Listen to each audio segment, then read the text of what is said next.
बोलने वाले की शकल ही देख रहे हैं। ये यही हालात उनका हुआ। कह तो रहे हैं कि देख ले पार्थ ये मेरे अनंत स्वरूप है, अनेक भांति के दिव्य अनेक रंग रूप के। देख ले पर पार्थ की ओर जब देखा तो वो 3.5 हाथ ही में ऊपर से नीचे से ऊपर एक्शन कर। अरे कहा ये तो फालतू करा रहा है।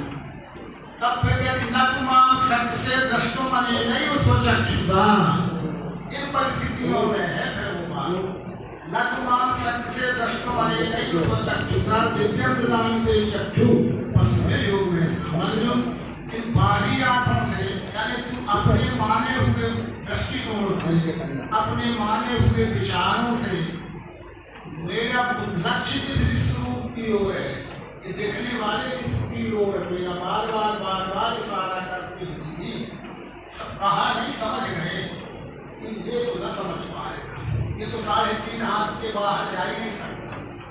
तो हम आप भी कहाँ जा पा रहे हैं 3.5 हाथ के बाहर। इतना ही सुन रहे समझ रहे सब अच्छा हो रहा प्रयास खूब हो रहा, फिर भी हमारे संस्कार भी तो प्रबल है। हम आप भी 3.5 हाथ के बाहर नहीं जा पा रहे।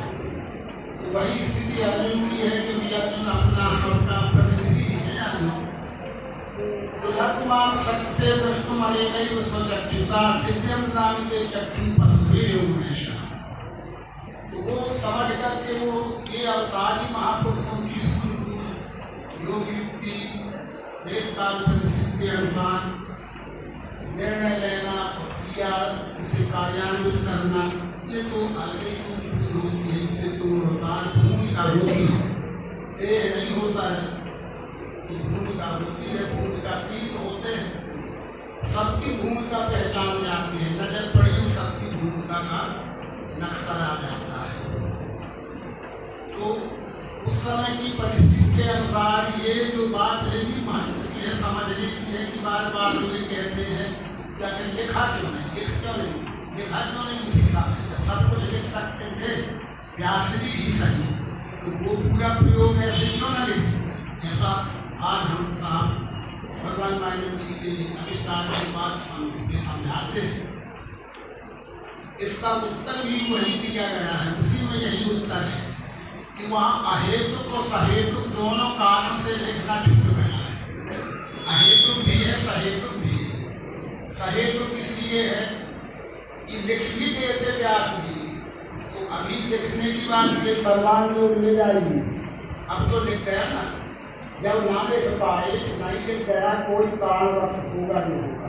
अब तो लिखा ले जा उनका समझो, लिखा समझा, लिखे हुए को पढ़ लीजिए, खूब पढ़ा लीजिए, खूब दिन रात रख लीजिए, पर समझ क्या पाएंगे और समझा क्या पाएंगे, क्योंकि विषय लिखने से समझ में आने का ही नहीं।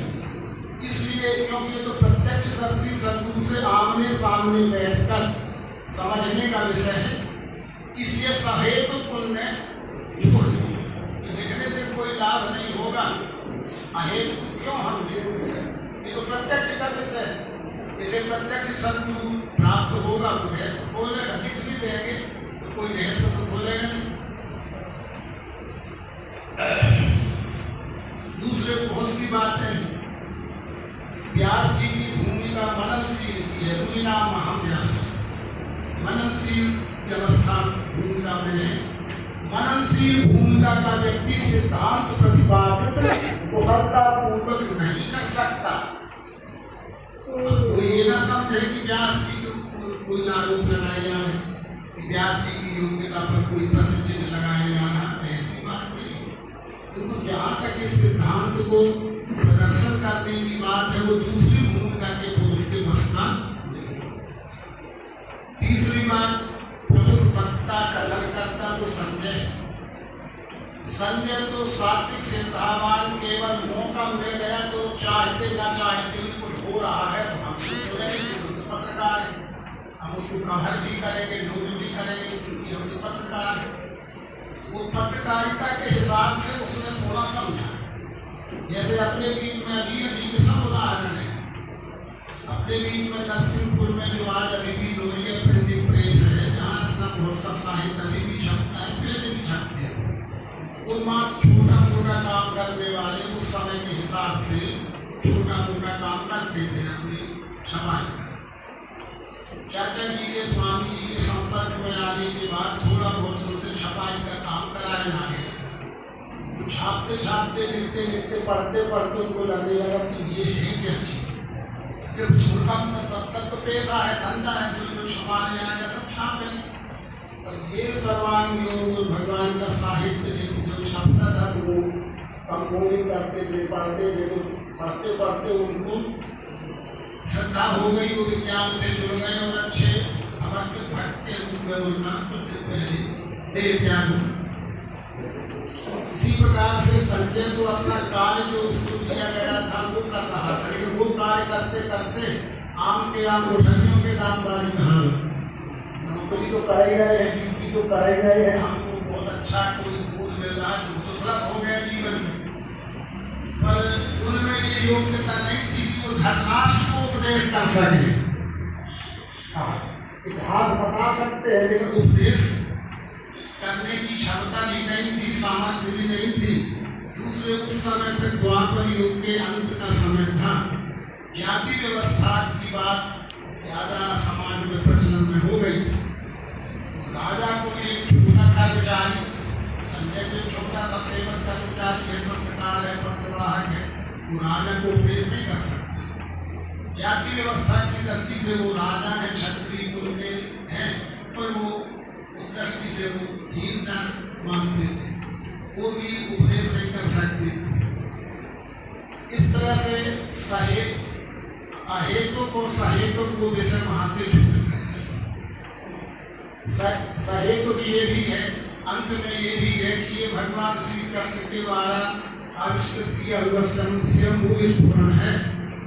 इस पर पूरा अधिकार तो अवतार का ही है। तो न व्यास जी अवतार है, न संजय अवतार है, इसलिए नौवें अवतार का काम है इसको स्पष्ट करना। ये हो गए। तो हम कितने भाग्यशाली हैं, पुण्यवान हैं, इसकी साथ संपूर्ण गीता में दिव्य चक्षु से संबंधित विचार लिखे। इसलिए गहराई की बात है कि भगवान श्री महादेव जी ने मनन के लिए गीता को ही मान्य किया है।